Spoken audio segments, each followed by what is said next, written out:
welcome to the Artful Geek Girl. This is a do-it-yourself Jane Davenport butterfly book insert tutorial, also the same size as a traveler's notebook. This is my Jane Davenport butterfly book.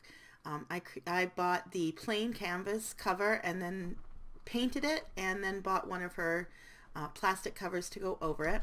And then I've been creating my own inserts. This is the one that I created for April. I print out a calendar and some planner pages on my To River paper, which is very, very, very, very thin paper, but it feels wonderful, especially once you've put a little bit of watercolor on it, or mermaid marker like this one I've done. And I intersperse those To River pages, the planner pages, with watercolor paper and bristle paper so that I can also use it as an art journal. So I'm going to show you how I've created my May insert. Now these are the printouts and what I've decided to use as my cover. This is an old piece of decorative paper. It's kind of a heavy piece. I think I got it way back when I started scrapbooking in the 1990s. It's been in my stash for that long, so I have no clue where it came from, but I loved the look of it. I thought it looked very spring-like. And I cut it 8.5 by 8.5, and then I rounded the edges. And then I just scored it down the middle using my score blade. Now I'm going to cut these pages to 8 by 8.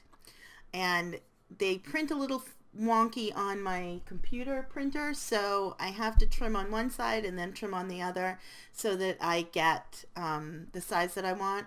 But I'm going to go through all of these and I'm going to trim them down to 8 by 8. And then you're going to notice that when I score these in the center, I don't use my scoring blade, and that's because this delicate paper tends to tear with that scoring blade. That scoring blade on my Fiskars trimmer is kind of destructive. I have to be very careful what I use it on. The heavier cardstocks and the heavier papers I can use it, but something like this or even copy paper, it will rip right through. On this To River paper, it actually tears it. So you're going to see me take my bone folder, and I'm going to use my bone folder while still using the measuring aspect of my Fiskars trimmer, and I'm going to score them all right down the center.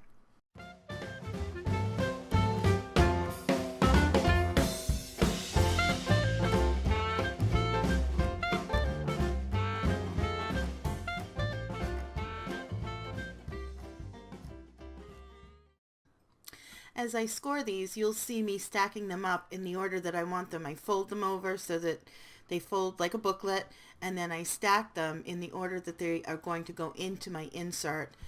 And there's a reason that I'm doing this, and you'll see that reason in a minute.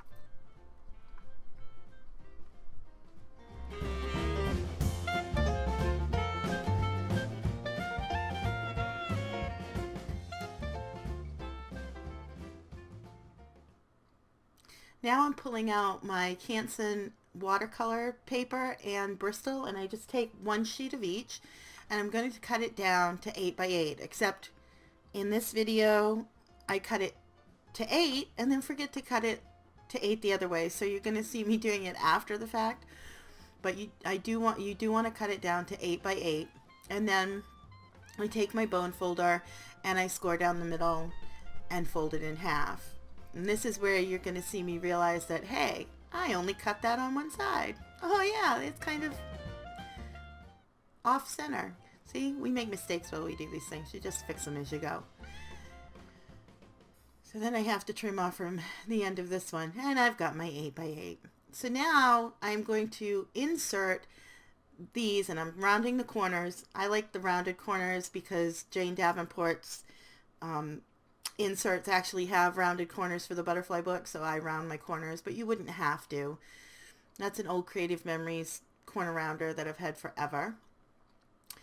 And I have these stacked because now I'm going to go back and I'm going to put them on my cover in the order that I want them to go. And then in between them, I'm going to put these pieces of Bristol board and watercolor paper, which is going to give me those little half sheets to play on as far as art journaling right there in my planner, which I really, really love. I love having a planner dash art journal.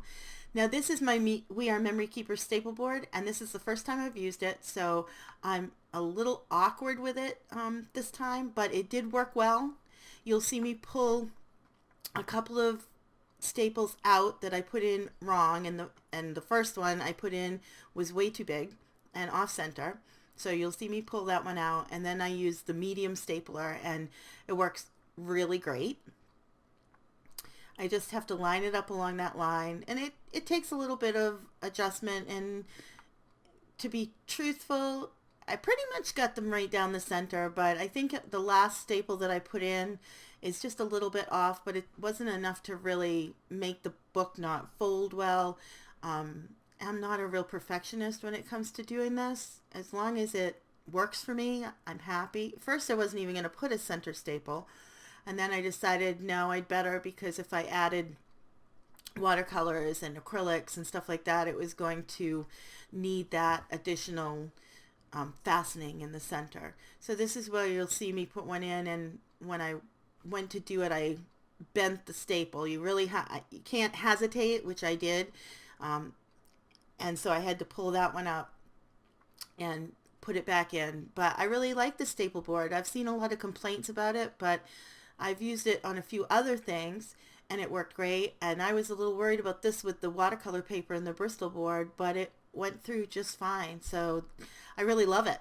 I love the staple board. Now I'm taking a piece of Jane Davenport's journal tape, just the plain white journal tape, and I'm going to put it right down the center where those staples are in order to protect those and give it a little bit of extra strength in the center of the book.